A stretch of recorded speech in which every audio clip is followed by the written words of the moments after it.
കേരള പോലീസുമായി ബന്ധപ്പെട്ട് നിരവധിയായ പരാതികളാണ് ദിനംപ്രതി പുറത്തുവരുന്നത്. സംസ്ഥാന ആഭ്യന്തര വകുപ്പ് കൈകാര്യം ചെയ്യുന്ന മുഖ്യമന്ത്രി പിണറായി വിജയനും പോലീസിലുള്ള കടിഞ്ഞാൺ നഷ്ടപ്പെട്ടു എന്നാണ് പൊതുസമൂഹം ഒന്നടങ്കം പറഞ്ഞുകൊണ്ടിരിക്കുന്നത്. പോലീസ് സ്റ്റേഷനുകളിൽ സാധാരണക്കാർക്ക് നീതി ലഭ്യമാകേണ്ട പോലീസ് സ്റ്റേഷനുകളിൽ സാധാരണക്കാരെ അതിക്രൂരമായി മർദ്ദിക്കുന്ന ദൃശ്യങ്ങൾ പുറത്തുവരുന്നു. അതോടൊപ്പം തന്നെ കൈക്കൂലി വാങ്ങുന്ന പോലീസ് ഉദ്യോഗസ്ഥന്മാർ, കൈക്കൂലി വാങ്ങുന്ന ജയിൽ ഉദ്യോഗസ്ഥന്മാർ, പോലീസ് സ്റ്റേഷനുകളിലെ പോലീസുകാരുടെ നേതൃത്വത്തിൽ ലഹരി പാർട്ടികൾ നടത്തുന്നു, വേശ്യാലയം നടത്തുന്ന പോലീസുകാർ, ഇത്തരത്തിൽ നിരവധിയായ വാർത്തകൾ ദിനംപ്രതി പുറത്തു വരുമ്പോൾ കഴിഞ്ഞ ദിവസം നമ്മൾ ചർച്ച ചെയ്ത ചില വാർത്തകളുണ്ട്. അതായത് ഒരു പോലീസ് ഉദ്യോഗസ്ഥൻ അതിക്രൂരമായി ഗർഭിണിയായ ഒരു സ്ത്രീയെ മുഖത്ത് മർദ്ദിക്കുന്നതിന്റെ ദൃശ്യങ്ങൾ ഒരു വർഷത്തിന് ശേഷം ആ സ്ത്രീയുടെ ഒരു വർഷത്തോളം നീണ്ട നിയമ പോരാട്ടത്തിനൊടുവിൽ ആ ദൃശ്യങ്ങൾ കേരളീയ സമൂഹം കാണാനിടയായി. മറ്റൊന്ന്, എറണാകുളം തൃപ്പൂണിത്തുറയിൽ പ്രവർത്തിക്കുന്ന ഹിൽ പാലസ് മ്യൂസിയത്തിൽ വയോധികരായ ആളുകൾ, അതായത് നടക്കാൻ പോലും ശേഷിയില്ലാത്ത ഒരു അനാഥാലയത്തിലെ വയോധികരായ ആളുകളെ ആ അനാഥാലയം നടത്തിപ്പുകാർ കൊണ്ടുവന്നപ്പോൾ അവരോട് അസഭ്യം പറയുന്ന ഒരു പോലീസുകാരന്റെ ചിത്രം നമ്മൾ കാണുകയാണ്. കണ്ണിൽ ചോരയില്ലാത്ത ഒരു പോലീസുകാരൻ ആക്രോശിച്ചുകൊണ്ട് പട്ടി കുരയ്ക്കുന്നത് പോലെ കുരച്ചു ചാടുന്ന പോലീസുകാരനെ നമ്മൾ കണ്ടു. ഇതിനു മുമ്പ് പീച്ചി പോലീസ് സ്റ്റേഷനിലെ മർദ്ദനം, കുന്നംകുളം പോലീസ് സ്റ്റേഷനിലെ കസ്റ്റഡി മർദ്ദനം, ഇതെല്ലാം നിരവധിയായ വാർത്തകൾ കേരളം പുറത്തു വന്നാണ്.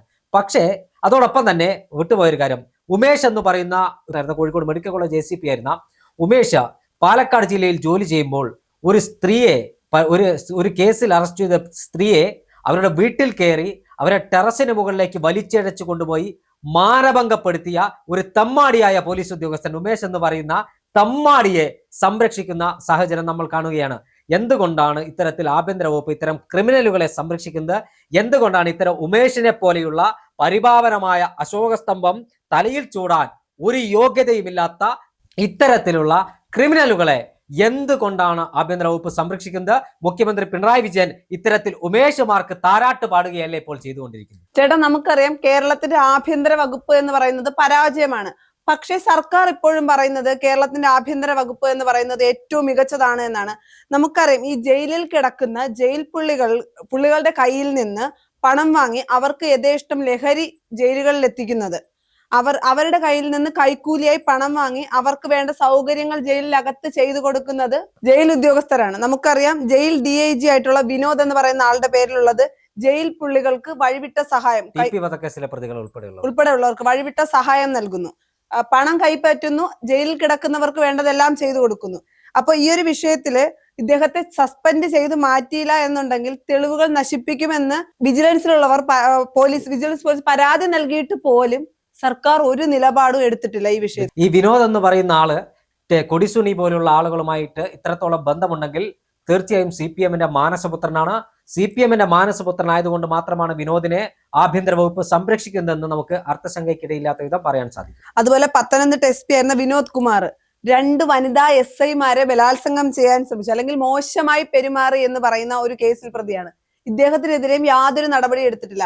ഒപ്പം സഹപ്രവർത്തകരോട് പോലും, അല്ലെങ്കിൽ വനിതാ സഹപ്രവർത്തകരോട് മോശമായി പെരുമാറുന്ന ഇവർ എന്ത് സംരക്ഷണമാണ് സാധാരണക്കാരായിട്ടുള്ള സ്ത്രീകൾക്ക് കൊടുക്കുന്നത്? വിനോദ് കുമാറിനെ പോലെയുള്ള, അതായത് പത്തനംതിട്ടയിലെ വിനോദ് കുമാറിനെ പോലെയുള്ള തമ്മാടികളായ ഉദ്യോഗസ്ഥരാണ് കേരളത്തിലെ സാധാരണക്കാർക്ക് നീതി ലഭിക്കേണ്ട, അല്ലെങ്കിൽ അവർക്ക് നീതി ലഭ്യമാക്കി കൊടുക്കേണ്ട ഉദ്യോഗസ്ഥർ എന്ന് പറയുമ്പോൾ നമ്മളോട് തന്നെ പുച്ഛം തോന്നുകയാണ്. സ്വന്തം സഹപ്രവർത്തകന്മാരെ പോലും ബലാത്സംഗം ചെയ്യാൻ ശ്രമിക്കുന്ന ഇത്തരം കാക്കിയിട്ട ക്രിമിനലുകളെ നിലക്ക് നിർത്താൻ ആഭ്യന്തര വകുപ്പിന് കഴിയുന്നില്ല എന്നതാണ് ഒരു യാഥാർത്ഥ്യം. വടകര DYSP ആയിട്ടുള്ള ഉമേഷ് കസ്റ്റഡിയിലെടുത്ത സ്ത്രീയെ ബലാത്സംഗം ചെയ്യുന്നു. ഇവരെന്ത് സന്ദേശമാണ്, അല്ലെങ്കിൽ ഇതിനെ പിന്തുണയ്ക്കുന്ന ആഭ്യന്തര വകുപ്പ് എന്ത് സന്ദേശമാണ്? എപ്പോഴും പറയും സ്ത്രീകൾക്കൊപ്പമാണ്, സ്ത്രീ സുരക്ഷയാണ്, സ്ത്രീപക്ഷ നിലപാടാണ്. പക്ഷേ പോലീസ് സ്റ്റേഷനിൽ പോലും സ്ത്രീകൾ സുരക്ഷിതരല്ല. എനിക്ക് തോന്നുന്നു പൊതുനിരത്തിലേക്കാൾ കൂടുതൽ സ്ത്രീകൾ സുരക്ഷിതരല്ലാതാകുന്നത് ഇപ്പൊ പോലീസ് സ്റ്റേഷനുകളിലാണ്. ഒരു പരാതിയുമായി കയറി ചെല്ലാൻ കഴിയാത്ത ഒരിടമായി. ഇതാണോ ജനമൈത്രി പോലീസ്? ഉമേഷിനെ കുറിച്ച് പറയുമ്പോൾ 1-2 കാര്യങ്ങൾ കൂടി പറയാനുണ്ട്. ഉമേഷ് CPM-ന്റെ മാനസപുത്രനാണ്. Umesh Kozhikode medical college ACP ആയിരുന്ന സമയത്ത് കോഴിക്കോട് ചേവായൂർ സർവീസ് സഹകരണ ബാങ്കിൽ നടന്ന തെരഞ്ഞെടുപ്പ്, കോൺഗ്രസ് ഭരിച്ചുകൊണ്ടിരിക്കുന്ന ബാങ്ക് CPM-ന് പിടിച്ചെടുക്കാൻ വേണ്ടി കള്ളവോട്ട് ചെയ്ത ആളുകൾക്ക് ഒത്താശ ചെയ്ത ക്രിമിനലായ ഈ ഉമേഷ് അന്ന് ഈ കള്ളവോട്ട് തടയാൻ ശ്രമിച്ച മെഡിക്കൽ കോളേജ് CIയെ രൂക്ഷമായ ഭാഷയിൽ തെറി പറഞ്ഞ് അപമാനിച്ച 4-അംഗ ഉദ്യോഗസ്ഥനാണ്. അത് മാത്രമല്ല, കോഴിക്കോട് നഗരത്തിൽ ഉൾപ്പെടെയുള്ള കേരള വിദ്യാർത്ഥി യൂണിയന്റെ നേതാക്കന്മാർ ഉൾപ്പെടെയുള്ളവരെ അവരുടെ രാഷ്ട്രീയത്തിന്റെ നിറം നോക്കി അവരെ കേട്ടാൽ അറക്കുന്ന ഭാഷയിൽ തെറി വിളിച്ചവനാണ് ഉമേഷ്. ഉമേഷിന്റെ അടുത്ത് ഉമേഷിന്റെ കീഴിലുള്ള ഉദ്യോഗസ്ഥർ കസ്റ്റഡിയിലെടുത്ത ഒരു സ്ത്രീയെ ബലാത്സംഗം ചെയ്തെന്ന ആ സ്ത്രീ മൊഴി കൊടുത്തിട്ടും ഉമേഷിനെ ഇതുവരെ സർവീസിൽ നിന്ന് സസ്പെൻഡ് ചെയ്യാൻ നടപടി സ്വീകരിച്ചില്ല. ഉമേഷ് ഇന്ന് മെഡിക്കൽ അവധിയിൽ പ്രവേശിച്ചിരിക്കുകയാണ്. ഉമേഷിന് എന്താ അസുഖം? ഉമേഷിന്റെ അസുഖം ഞരമ്പ് രോഗമാണ്. അതിന് മെഡിക്കൽ അവധിയല്ല അവൻ എടുക്കേണ്ടത്, അടിച്ച് മുഖം പൊളിക്കേണ്ട രോഗമാണ് ഉമേഷിന് ഉണ്ടായിരിക്കുന്നത്. അത്തരത്തിലുള്ള പോലീസ് ഉദ്യോഗസ്ഥന്മാർ. മറ്റൊന്ന്, എറണാകുളം നോർത്ത് പോലീസ് സ്റ്റേഷനിലെ SHO ആയിരുന്ന പ്രതാപചന്ദ്രൻ. ഒരു പരാതിയുമായി ആയിട്ട് പോലും ഒരു സ്ത്രീക്ക് സുരക്ഷിതമായി കയറി ചെല്ലാൻ പറ്റാത്തൊരിടമായില്ലേ പോലീസ് സ്റ്റേഷൻ? തീർച്ചയായും ആ പ്രതാപചന്ദ്രന്റെ അടുക്കൽ ഒരാളെ അറസ്റ്റ് ചെയ്ത് കൊണ്ടുവരുന്നു.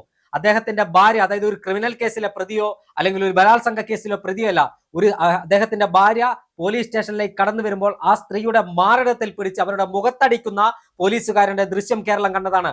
1 വർഷം നീണ്ട നിയമ പോരാട്ടത്തിനൊടുവിലാണ് ആ ദൃശ്യം ആ സ്ത്രീക്ക് കിട്ടിയത് എന്ന് നമുക്ക് മനസ്സിലായി. ഈ പ്രതാപചന്ദ്രൻ ഒരു സ്വിഗ്ഗി ജീവനക്കാരനെ അതിക്രൂരമായി മർദ്ദിച്ചു. ആ സ്വിഗ്ഗി ജീവനക്കാരൻ കേരളത്തിലെ മാധ്യമങ്ങൾക്ക് മുന്നിൽ പ്രതികരിച്ചു. അത് മാത്രമല്ല, ഒരു പരാതിയുമായി എത്തിയ സ്ത്രീയോട് പറഞ്ഞത് നിന്റെ ജനനേന്ദ്രിയത്തിൽ ഞാൻ മുളക് പൊടി തേക്കുമെന്നാണ്. ഈ പ്രതാപചന്ദ്രനെ പോലെയുള്ള ക്രിമിനലുകൾക്ക് ശമ്പളം കൊടുക്കുന്ന സാധാരണക്കാരായ ആളുകളുടെ നികുതി പണത്തിലാണെന്ന് ഇവർ മനസ്സിലാക്കണം.